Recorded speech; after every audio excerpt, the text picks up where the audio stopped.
저 이제 셋째 시간 이어서 보겠습니다. 계약 성립입니다. 자, 먼저 258페이지에서 01번에 보시면은 청약과 승낙의 합치라고 되어 있죠. 이게 계약 성립의 첫 번째 모습입니다.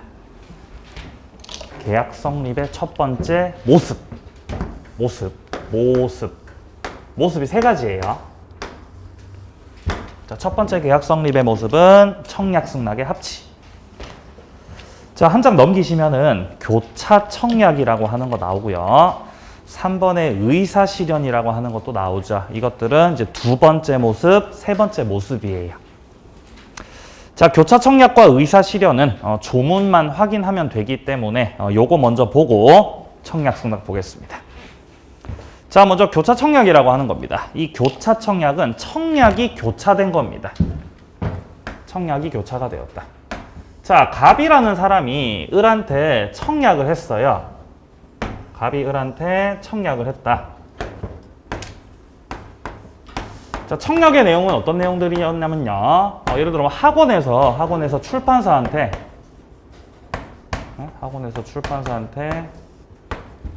자, 이제 우리가 새롭게 이제 또 과정이 시작되니까 뭐 기본서 100권을 내려주세요.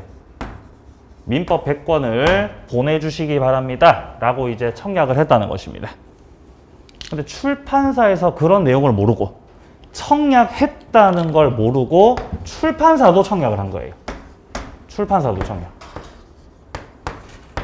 이 정도 시기가 됐을 때는 항상 100권씩 내려달라고 했는데 왜 아무 말이 없지? 하면서 100권 내려드릴까요? 라고 출판사도 청약을 한 겁니다. 그러면 갑도 청약했고 을도 청약했고 둘 다 청약했다는 거예요. 그리고 청약의 내용이 일치가 되고 있다는 거죠. 이랬을 때는 따로 승낙을 할 필요가 없다 그래요. 청약 자체로서 내용상 합치가 이루어졌기 때문에 양 청약이 다 도달이 되면 계약은 성립합니다. 533조. 당사자 사이에 동일 내용의 청약이 서로 교차가 됐습니다. 이때는 양 청약이 다 도달했을 때 계약이 성립하게 됩니다. 물론 현실에서는 이런 경우가 거의 일어날 수가 없어요. 왜냐면 갑이 출판사에다 청약을 할 때는 전화로 할 거니까. 그렇지 않겠습니까? 전화로 할 거잖아요. 그러면 갑이 청약의 의사표시를 발송하는 시점. 갑의 의사표시가 출판사에 도달되는 시점이 실시간일 거 아니에요. 뭐를 할 때는? 전화를 할 때는. 그쵸? 그럼 출판사에서 당연히 니네가 먼저 지금 보내달라고 하는구나. 그러면 학원에서 100권 보내달라는지 모르고 출판사에서 또 청약을 한다? 이거는 현실에서는 이제 이루어질 수가 없는 거죠, 사실. 그죠? 그러니까 법이 이렇다고요. 느려 터져가지고 세상 변화를 모른다는 거죠. 그러니까 우린 기억해야 돼요. 기억해야 돼요. 법은 빠르다, 법은 느리다. 법은 느려 터졌다. 따라서 법이라는 건 좀처럼 현실을 잘 반영하지 못할 때가 많아요, 법은. 현실을 잘 반영을 못한다고. 그럼 법 자체가 현실을 잘 반영하지 못하는데 그 느려 터진 법을 토대로 우리 시험이 출제가 되는 거지 않습니까? 그러니까 우리 시험도 현실을 반영하지 못할 때가 많아요, 따라서. 시험도 느려 터졌죠, 그래서. 네. 그래서 우리도 느려 터진 거예요. 예? 그죠? 예. 웃자고 한 소리입니다, 방금은. 자, 그래서 이거는 전화 통화를 한다고 생각하시면 안 돼요. 전화하는 거 아니에요. 우편물로 하는 거예요. 갑이 청약의 우편을 발송했고 우편이 도달됐다로 인식하셔야 돼요. 아니, 요즘에 누가 우편으로 청약을 합니까? 바보도 아니고 전화하면 되는데 민법 세계에서는 전화가 없어요. 민법 세계에서는 전화가 없어요. 따라서 시험에 출제될 때도 청약을 했다, 승낙을 했다 이런 내용이 출제가 될 때는 우편으로 보내는 거를 전제로 깔고 있어요. 우편. 자, 그러면 우편으로 하게 되면 갑이 우편을 예를 들어 뭐 발송한 것이 11월 1일이었다. 그럼 도달되는 때는 뭐 한 11월 3일 이럴 수 있잖아요. 그럴 수 있겠죠. 그러니까 이제 출판사가 모르고 있다가 청약에 역시 출판사도 뭘로 보낸다? 우편으로. 네? 우편으로 청약을 11월 2일에 발송할 수 있겠죠. 그래서 출판사 간 청약은 11월 4일에 답안태로 도달이 됐다. 이렇게 이제 인식하셔야 돼요. 우편으로 왔다 갔다 한다. 이렇게 우편물로 의사표시가 왔다 갔다 하는 이런 사이를 가리켜서 격지자라 그래요. 갑하고 을은 붙어있다 떨어져 있다. 붙어있다. 그리고 발송 시점과 도달 시점이 상이하다. 이런 걸 격지자라 그래요. 격지자. 그럼 현재 사례에서는 며칠자로 계약이 성립하죠? 11월? 11월 며칠자죠? 4일이죠. 이때죠. 그죠? 이때 양청약이 뭐한 시점? 양청약의 도달 시점. 요때 11월 4일자로 해서 계약이 성립한다는 겁니다. 자, 내려갑니다. 03번 의사실현입니다. 532조. 의사실현이라는 거는 밑에 사례를 보세요. 사례. 자판기에 캔커피 사려고 돈을 투입구에 넣은 때 자판기가 서 있다는 건 청약을 하고 있는 겁니다. 다시 한번 자판기가 서 있다는 것은 이 캔커피를 500원에 팔겠습니다 라고 불특정 다수한테 뭐 하고 있는 중? 청약을 하고 있는 중. 여기에 대해서 내가 커피를 마시려면은 자판기한테 가서 500원에 살게요 라고 승낙을 할 수는 없는 거잖아요. 대화를 할 수 없잖아요. 그러니까 뭘 넣는 거예요? 돈 넣는 거예요. 그게 승낙이라는 거죠. 돈을 넣는 행위, 돈을 넣었다는 그런 사실이 있었을 때 계약은 성립하는 것이다. 사례 두 번째, 마트에서 장바구니에 있던 물건들을 계산대에다 올려놓는 행위. 계산대에다가 물건을 딱 올려놓는다는 것 자체가 내가 이 물건들을 뭐 할 거라는 거죠? 구매할 거라는 거잖아요. 그렇게 의사표시하는 거나 마찬가지라는 거예요. 그래서 물건들을 올려놓는 그런 사실이 있었을 때 계약은 성립한다. 조문 보죠. 532조. 청약자의 의사표시나 관습에 의해서 승낙 통지가 필요하지 아니한 경우에는 계약은 승낙의 의사표시로 인정되는 사실이 있는 때 성립한다. 동전을 넣는 때, 물건을 계산대에다가 올려놓는 때가 되겠습니다. 자, 조문만 확인하시면 됩니다. 자, 다시 이제 앞으로 가서 청약 승낙의 합치 이 부분을 보죠. 자, 이게 계약 성립의 가장 대표적인 모습인데요. 청약 승낙의 합치. 네.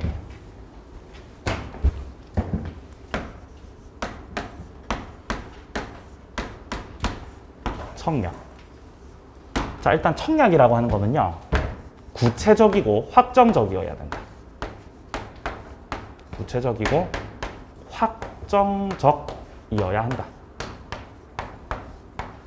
의사표시입니다.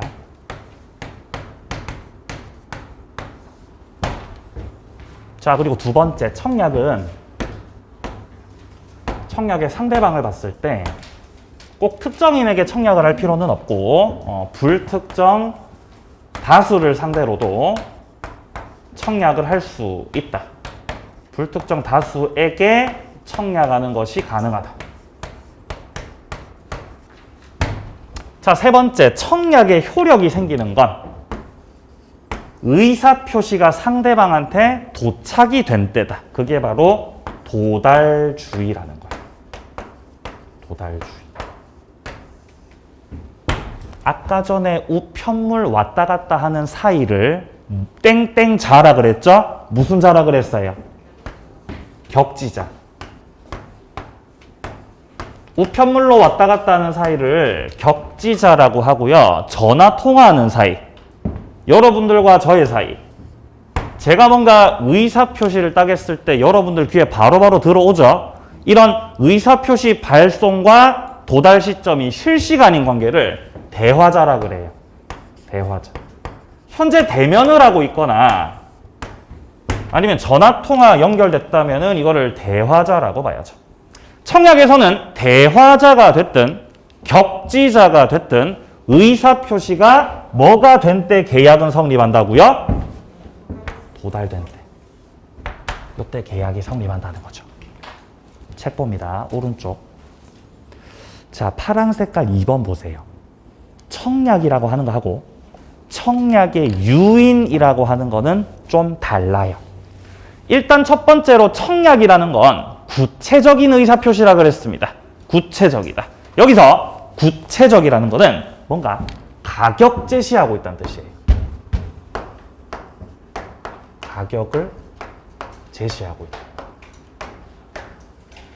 이러면 이게 구체적인 의사표시가 되는 거예요. 매도 청약을 할 때.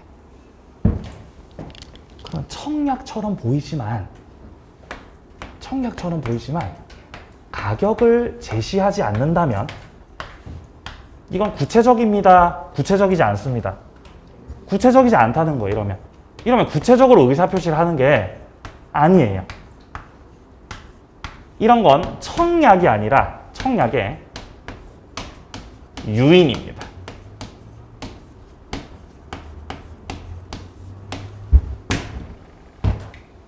상대방 측에서 청약을 해오도록 유인하는 거예요. 네. 예를 들어 시장에 갔는데 어떤 분이 자, 이 벨트가 이 바지가 한 개당 5,000원입니다. 빨리 사세요. 이렇게 했어요. 그럼 5,000원이라고 가격 제시했죠? 구체적이에요. 이러면 청약이에요. 근데 만약에 어떤 분이 그냥 골라만 반복하고 있어요. 골라. 빨리 오세요. 빨리 사가세요. 가격은 말하고 있지 않다고요. 이러면 청약이 아니라고 이러면 뭐라고요? 유인이라는 거죠. 유인하는 거예요. 빨리 고르라고. 네가 청약하라는 거죠. 그죠? 네가. 예. 자, 그래서 동그라미 2번에서 자, 청약의 유인은 합의를 구성하는 의사표시가 되지 못하고요. 밑에 사례 봅니다. 유인자가 구체적인 가격의 제시 없이 그냥 싸게 해준다고 호객 행위를 하시는 거죠. 일단 들어와. 이런 분들 어디에 많이 계시죠? 이런 분들.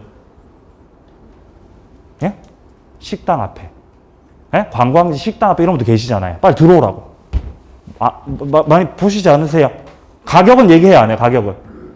가격은 얘기 안 해요. 일단 들어와서 앉으시라고 그러잖아요. 자, 그래서 상대방이 여기에 호응해서 예, 제가 10만 원에 사겠습니다. 라고 하면 이게 청약이 되는 거예요, 이제. 그리고 여기에 대응해서 이 호객 행위를 하셨던 분이 다시 승낙을 해야 계약이 성립할 수 있겠죠. 자, 내려갑니다. 3번 청약입니다.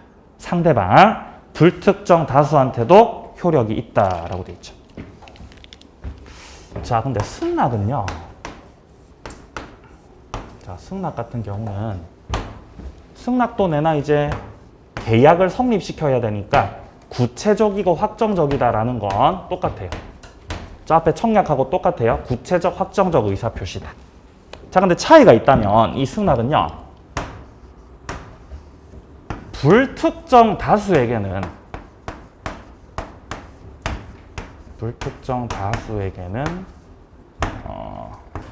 승낙한다는 것이 불가능합니다. 불가하다.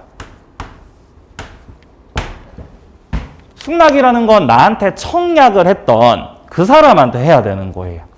그러니까 불특정 다수한테는 할 수 없다는 뜻입니다. 세 번째, 승낙은요. 대화자 사이에서는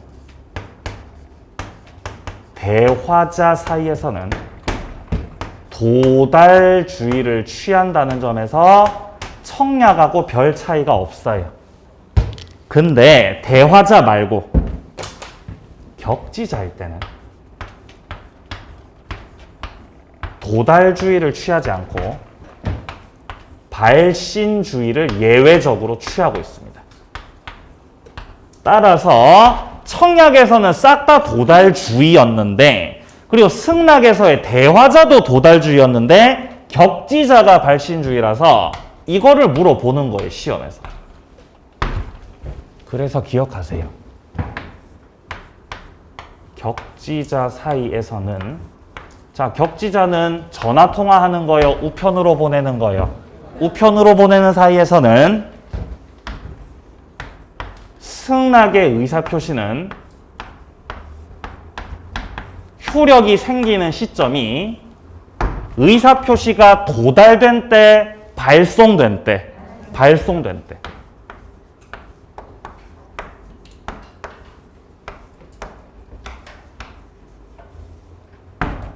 효력 있다. 기억하세요. 구체적인 설명은 나중 과정에서 할 거예요. 일단은 결론부터 먼저 말씀드립니다. 격지자 사이에서의 승낙의 의사표시는 발송된 때 효력이 있다. 격승발이에요. 격승발. 자, 그래서 밑에 쪽 양괄호 2번에서 승낙의 상대방 불특정 다수에게는 효력 없다. 확인하시고요. 밑에 4번에 이런 말 나오죠. 격지자 간의 계약 성립은 승낙 통지를 발송한 때 성립한다. 예외적인 겁니다. 자, 계약 성립 요 정도로 마무리하고요. 이제 한 장을 넘기시면은 261페이지에 계약 체결상 과실책임 보이세요? 예, 기본서에서 만납니다. 빠이빠이. 자, 더 넘기세요. 자, 이제 262페이지에 계약의 효력이라고 하는 거 나오죠. 여기서부터 또 보죠. 근데 여기를 보기 앞서서 오늘 여러분들 OX 푸실 때 흔들리지 마시라고 책을 좀 앞에 가서 의사표시 파트에서 주로 물어보는 조문 한 개만 좀 확인하고 다시 넘어올게요. 많이 앞으로 가야 돼요. 164페이지. 164페이지 잠깐 와보세요. 왔다 갔다 해서 죄송해요. 164페이지. 여기 와보시면 의사표시 효력의 발생이라고 하는 부분이 나오는데 여기서 111조를 보면 상대방이 있는 의사표시에서는 상대방한테 뭐한 때 효력 생긴다? 도달한 때 효력 생긴다라고 해서 원칙적 도달주의를 규정하고 있는데 여기 2항입니다. 의사표시가 통지를 발송하고 사망하거나 제한 능력자가 되어도 효력에 영향을 미치지 않는다라고 되어 있습니다. 갑이 을에게 어떤 물건을 팔겠다고 청약을 했어요. 그럼 청약을 일단 발송하겠죠. 청약 발송. 당연히 전화로 해요? 우편으로 해요? 우편으로 합니다. 그럼 청약이 딱 발송이 됐어. 그리고 나서 청약이 을한테 곧 나중에 도달이 되겠죠. 근데 문제는 청약을 발송하고 나서 어떻게 되셨다고요? 돌아가셨어요. 갑이 청약을 발송했던 게 11월 1일이었어요. 이 날짜에 우체국 가가지고 매도의 청약서를 발송했습니다. 매도의 청약서 발송. 돌아가셨어요. 갑이 돌아가시면 편지도 죽습니까? 편지는 날아갑니까? 날아간다고. 편지 날아간다고. 그럼 갑의 청약이 을한테 결국 뭐가 돼요? 도달이 된다는 거예요. 11월 3일자로 도달이 되었다. 이때 청약의 그 효력이 영향을 미친다고 영향 미치지 않는다고? 미치지 않는다고 그러잖아요. 그럼 청약으로서 효력이 있다는 말, 효력 없다는 말? 효력 있다는 말이에요, 이거. 그럼 갑이 했던 청약은 유효입니다, 무효입니다? 유효라는 거예요. 유효라는 거예요. 아니, 근데 갑이 매도 청약을 하고 돌아가셨잖아요. 근데 청약이 유효라고 해봤자 을이 승낙할 사람이 있어요, 없어요? 승낙할 사람이. 승낙할 사람 어디 있어요? 승낙서 받을 사람. 저 하늘나라 가셨잖아요. 그럼 계약이 될 수가 있어요, 없어요? 될 수가 있어요. 계약이 될 수가 있어요. 상속인이 있기 때문이에요. 갑의 상속인. 갑한테 상속인이 있었어요, 병. 그럼 상속인이라고 하시는 분들은 당사자와 동일한 지위를 가지고 있어요. 당사자의 지위를 갖습니다. 당사자 지위를 갖는다. 따라서 을은 누구한테 승낙하면 됩니다? 얘한테 승낙하면 됩니다. 네? 상속인한테 승낙을 한다고요, 을이. 그럼 계약은 성립할 수 있습니다, 없습니다? 성립할 수 있습니다, 계약은. 그죠? 예, 갑은 돌아가셨죠. 갑은 돌아가셨지만 갑의 지위를 가지고 있는 자는 있습니다, 상속인이. 자, 그래서 이 표현 잘 봐두세요. 의사표시를 발송하고 나서 돌아가시거나 제한 능력자가 된다고 해도 효력에 영향은 없고 그대로 유효한 것이다 라는 거예요. 자, 다시 뒤로 가세요. 다시 뒤로 가세요. 너무 왔다 갔다 하네요. 예, 죄송해요. 자, 그러면 이제 계약 효력 관련된 부분들 본격적으로 보겠습니다. 자, 계약의 효력에서는 아까 처음에 말씀드렸다시피 총 3가지 출제 논점이 있다고 했습니다. 먼저 첫 번째 출제 논점은 01번에 나오는 동시이행의 항변권입니다. 자, 한 장 넘어가 보세요. 두 번째 출제 논점은 위헌부담 02번. 그리고 한 장 더 넘기시면 03번에 제3자를 위한 계약, 세 번째 출제 논점이 되겠습니다. 자, 이번 입문과정에서는 동시이행 항변권하고 위헌부담을 볼 거고요. 위헌부담부터 먼저 봅니다. 위헌부담부터 먼저 보겠습니다.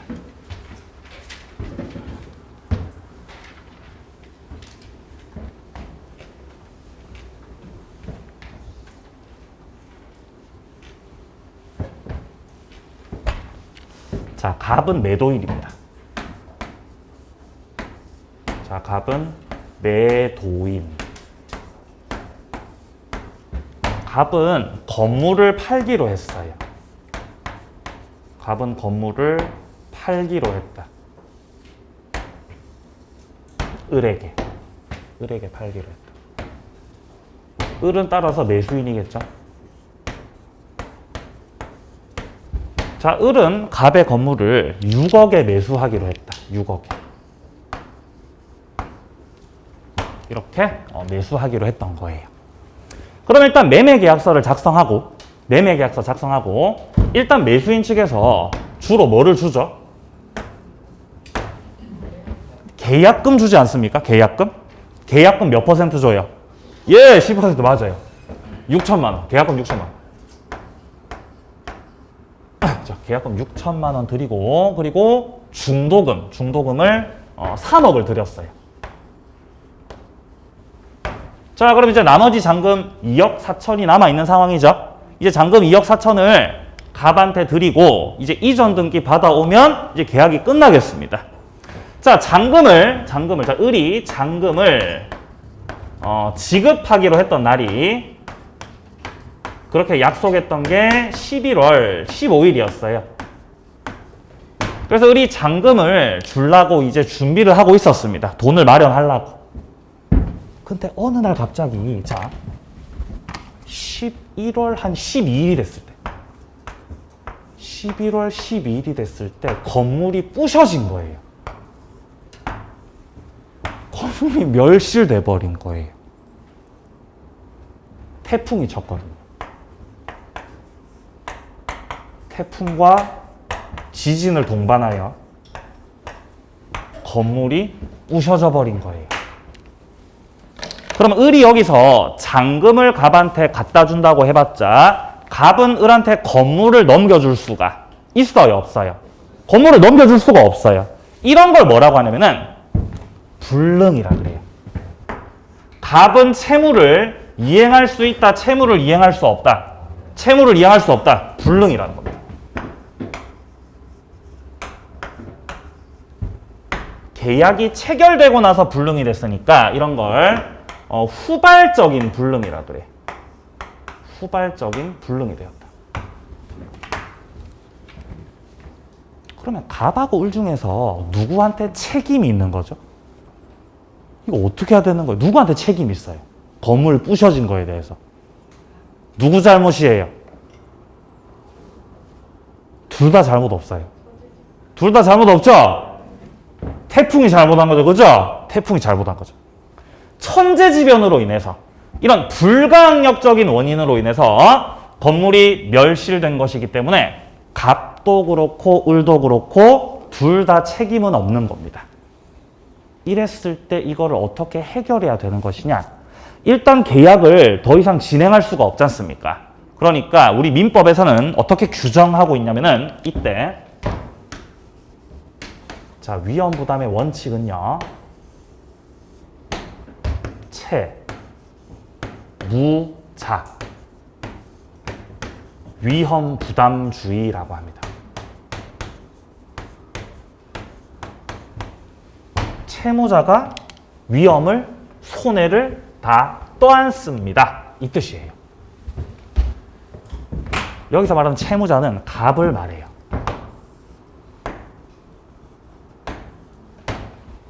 자, 여기서부터 중요해요. 아니, 갑하고 을하고 매매 계약을 체결했잖아요. 원래. 그러면 갑은 건물을 을한테 넘겨줘야 되는 뭐가 있어요, 갑한테는? 채무가 있지, 채무가. 그죠? 을은 건물을 넘겨받을 수 있는 뭐가 있어요? 채권, 권리. 그래서 갑을 채무자로 하고 을을 채권자로 하자는 거예요. 근데 을은 채무가 없어요. 을은 채무가. 을 채무 있잖아. 돈 줘야 되죠? 그게 을 채무예요. 그럼 갑은 채권자 아닙니까? 갑은 돈 받을 권리가 있잖아요. 채권자. 그러니까 갑도 을도 둘 다 채무자고 둘 다 채권자이기 때문에 헷갈릴 수밖에 없다고요. 따라서 약속합니다. 따라서 안 헷갈리기 위해서 약속을 해야 되겠죠. 그죠? 자, 뭘 가지고 약속했냐면은 매매 목적물을 가지고 약속하자. 매매 목적물. 자, 현재 매매 목적물은 당초에 약정했던 것은 건물이었고, 따라서 건물을 기준으로 해서 건물을 넘길 의무가 있는 자. 누구죠? 갑이죠, 그죠? 갑을 채무자로 하자. 갑을 채권자라고 하지 마. 갑을 채무자라고 해. 그래, 안 헷갈리잖아. 건물 넘겨받을 권리 있는 자를 채권자로 하자. 을도 채무가 있잖아요. 아니야, 채권자라고 해. 헷갈리잖아. 이렇게 약속을 한 거예요. 이렇게 약속이 돼 있어요. 그럼 우리 약속을 따라야죠. 그러니까 위험 부담에서 채무자라고 하면 자연스럽게 매도인을 생각하셔야 돼요. 매도인. 물론 둘 다 채무가 있는 거는 맞습니다만 그렇게 약속했어요. 안 헷갈리려고. 채무자 위험 부담에서는 채무자 갑도 채권자 을도 둘 다 잘못이 있습니다. 잘못 없습니다. 잘못이 없습니다. 태풍과 지진 때문에 멸실된 것이기 때문에 둘 다 잘못이 없습니다. 그러니까 어떻게 처리해야 되냐? 첫 번째, 채무자 갑과 채권자 을은 둘 다 당초에 매매 계약에서 지고 있었던 채무를 면하게 돼요.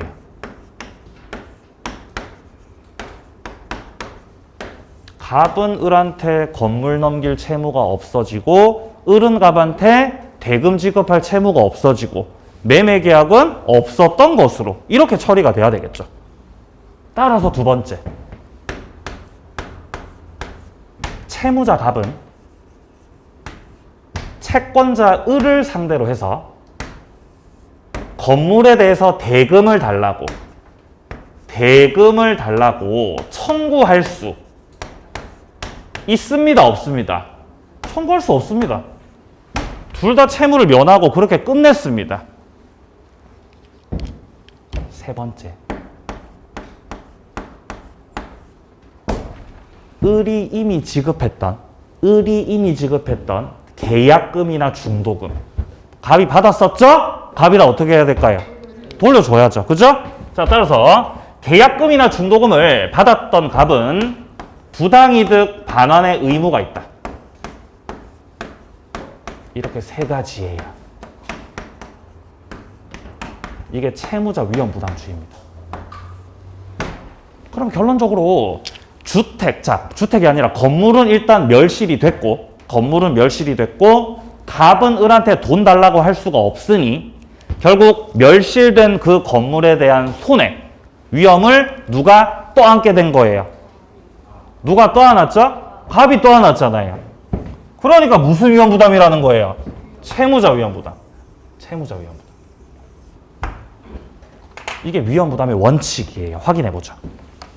자, 1번 채무자 위험 부담주의 537조 쌍무계약에 당사자 1방의 채무가 쌍방에 책임 없는 사유로 이행할 수 없는 때에는 채무자는 상대방에게 이행을 청구하지 못한다는 것입니다. 돈 달라고 할 수 없다. 이미 받았던 거 오히려 되돌려줘야 됩니다.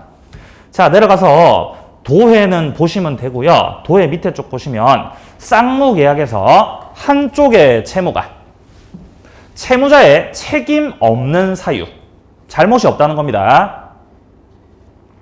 지진이나 태풍이겠죠. 이런 걸로 인해서 이행불능이 됐을 때 다른 쪽의 채무도 대등하게 다 없어진다는 주의입니다. 갑도 채무를 면하고 을도 채무를 면하고. 자, 그래서 1번 같은 경우는 매도인의 건물 넘겨줘야 될 의무는 소멸하고 밑에 줄에 나오듯이 매수인의 대금 지급 의무도 대등하게 소멸한다. 둘 다 없어져요.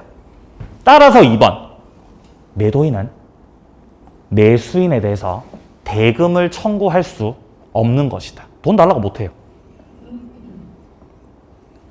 3번입니다. 매수인은 매도인한테 건물을 넘겨받지 못해서 입은 손해가 생겼을 때 채무불이행 책임 물을 수 있냐? 이게 뭔 말이냐면 손해배상 청구할 수 있습니까? 이 말이에요. 손해배상 청구를 하려면 갑의 잘못이 있어야 돼요. 근데 갑은 잘못이 있어요? 잘못이 없어요? 잘못이 없잖아요. 천재지변인데 어떡합니까? 따라서 채무불이행 책임을 물을 수 없다. 4번 매수인이 이미 지급했던 계약금이나 중도금들은 돌려받을 수 있다. 부당이득 반환 청구할 수 있고 반대로 갑은 부당이득 반환의 의무가 있다는 것입니다. 자, 근데요.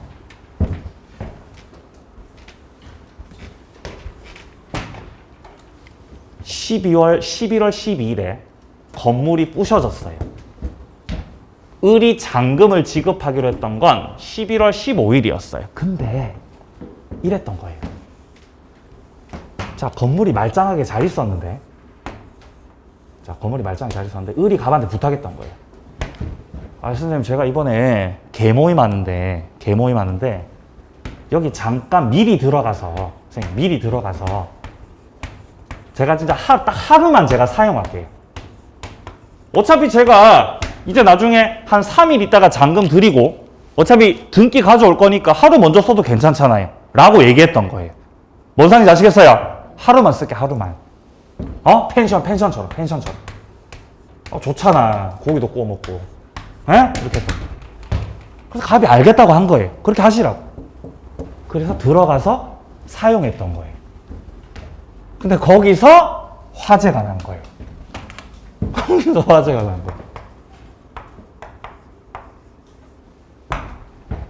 네. 고기 굽다가 다 엎어가지고 화재가 나버렸어요. 그래서 다 멸실돼 버렸어요. 그러면 목적물이 어쨌든 멸실됐으니까 역시 갑은 을한테 건물을 넘겨줄 수가 없게 됐어요. 이것도 불능된 거예요. 자, 불능됐는데 아까랑 달라요. 아까 불능됐던 건 태풍이나 지진 때문에 불능된 거죠. 근데 지금 불능된 거는 누구 때문에 불능됐다? 너 때문에 불능됐어요. 위험부담의 예외. 위험부담의 예외는요, 채권자 위험부담이에요. 채권자 네가 책임져야 된다는 겁니다. 왜냐하면 지금은 불능이 됐던 그 원인 자체가 채권자 을에게 귀책 사유가 있다는 거죠. 잘못이 있다는 거예요. 채권자 을의 잘못으로 인해서 저거 멸실됐다는 거죠. 귀책사유라는 거는 책임을 귀속시킬 수 있는 사유가 있다는 것으로서 잘못이 있습니다 라는 정도로 의미를 보시면 됩니다. 잘못이 있다. 이렇게 됐을 때는 첫 번째, 저희 좀 선 좀 끌게요. 복잡하니까. 선이 좀 요렇게 돼 있어요. 이렇게. 자, 첫 번째 채권자 위험 부담에서는 첫 번째 갑은 채무를 면한다. 자, 근데 갑만 채무를 면해요.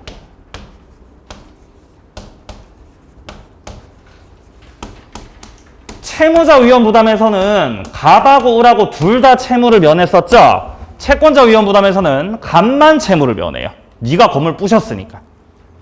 따라서 두 번째, 채무자 갑은 채권자 을에게 돈 달라고, 또 잔금 가져와, 청구할 수 있을까요? 없을까요? 할 수 있는 거예요. 할 수 있는 거예요. 아시겠어요? 할 수 있다는 거예요. 할 수. 그래서 이 두 가지가 달라요. 두 가지. 결론이 이렇게 다르고요. 그 다음에 그 사유가 다르죠. 사유가. 채무자 위험 부담에서는 둘 다 잘못이 없는 거였지만 채권자 위험 부담에서는 채권자한테 잘못이 있는 경우였습니다. 자, 538조 확인합니다. 쌍무계약에 당사자 일방의 채무가 채권자 책임 있는 사유로, 자, 채권자의 책임 있는 사유로 인해서 이행할 수 없게 된 때 채무자는 상대방의 이행을 청구할 수 있다. 돈 달라고 할 수 있다. D페이지. 자, 첫 번째입니다. 쌍무계약에서 채권자의 과실로 채무자가 채무를 이행할 수가 없을 때는 이 매도인 측에서는, 즉 채무자 측에서는 매수인에게 매매 대금의 지급을 청구할 수 있습니다. 밑에 사례 보세요. 펜션 매매 계약 체결 후 매수인이 펜션을 미리 사용해 본다고 하면서 주말에 펜션 이용하다가 담뱃불을 끄지 않아서 화재가 생겨버린 거죠. 그럼 채권자한테 귀책이 있다는 것입니다. 자, 한 가지 더 하죠. 을이요. 이제 잔금을 지급을 했고요. 자, 을이 잔금 지급 다 했습니다. 그러면 잔금 지급을 다 했으니까, 자, 지금 화재 아직 안 난 상황이에요. 자, 매수인 측에서 현재 계약금을 지급하고 중도금 지급하고 잔금까지 다 지급했다. 자, 그러니까 갑이 을한테 야, 빨리 이제 가져가, 빨리 건물 가져가라고 한 거예요. 건물 가져가. 건물 명의를 빨리 가져가.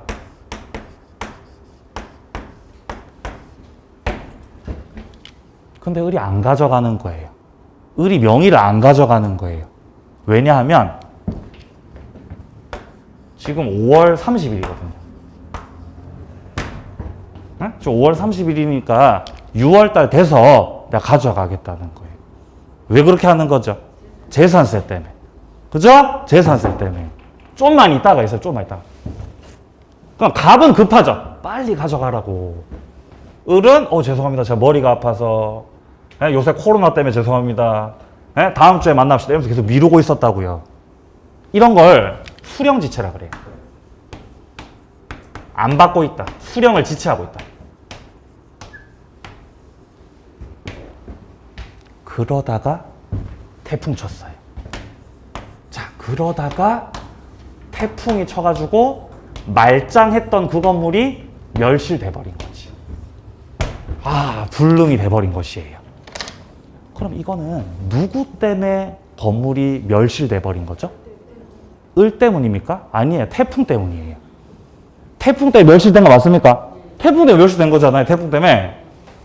근데 얘가 수령지체하지 않았다면, 얘가 건물을 받아야 되는 제 날짜에 받았다면 태풍을 갑이 얻어맞지 않고 누가 얻어맞았을 것이다. 을이 얻어맞았을 거 아니에요. 뭔 상황인지 아시겠어요? 그러니까 이때는 채권자한테 위험을 부담시키는 거예요. 수령을 지체했으니까. 그게 양가로 2번이에요. 매도인이 등기 서류를 매수인한테 제공했는데 매수인이 안 받으시네요. 수령을 지체하고 계시네요. 그러다가 태풍으로 멸실했다. 예, 이거는 태풍 때문인가? 매수인 때문인가? 자, 이거는 멸실된 원인은 태풍에게 있는 거지만 지체하지 않았다면 태풍은 매수인이 맞을 것이었기 때문에 이 채권자 측에게, 매수인 측에게 위험을 부담시키는 겁니다. 자, 그래서 이 채권자 위험 부담에서는요, 채권자한테 귀책 사유가 있는 경우뿐만 아니라 채권자 측에서 채권자가 수령을 지체했던 경우, 네, 이 경우도 채권자 위험 부담주의가 적용된다는 것이에요. 자, 밑에 나오는 제3자를 위한 계약은 다음 과정에서 할 겁니다. 오늘 동시이행 항변권 들어가려고 했는데 시간이 애매해서 못 들어가겠네요. 그래서 262페이지서부터는 다음 주에 이어서 보도록 할게요. 다음 주에 동시이행 항변권 여기부터 해서 계약 소멸 파트 부분에 보시면 해제가 나오거든요. 네, 여기 정리하고 다음 주 계약 강론 마지막까지 나가보도록 하겠습니다. 아시겠죠? 네, 복습 잘 하시고요. 다음 주도 건강한 모습으로 만나겠습니다. 수고하셨습니다.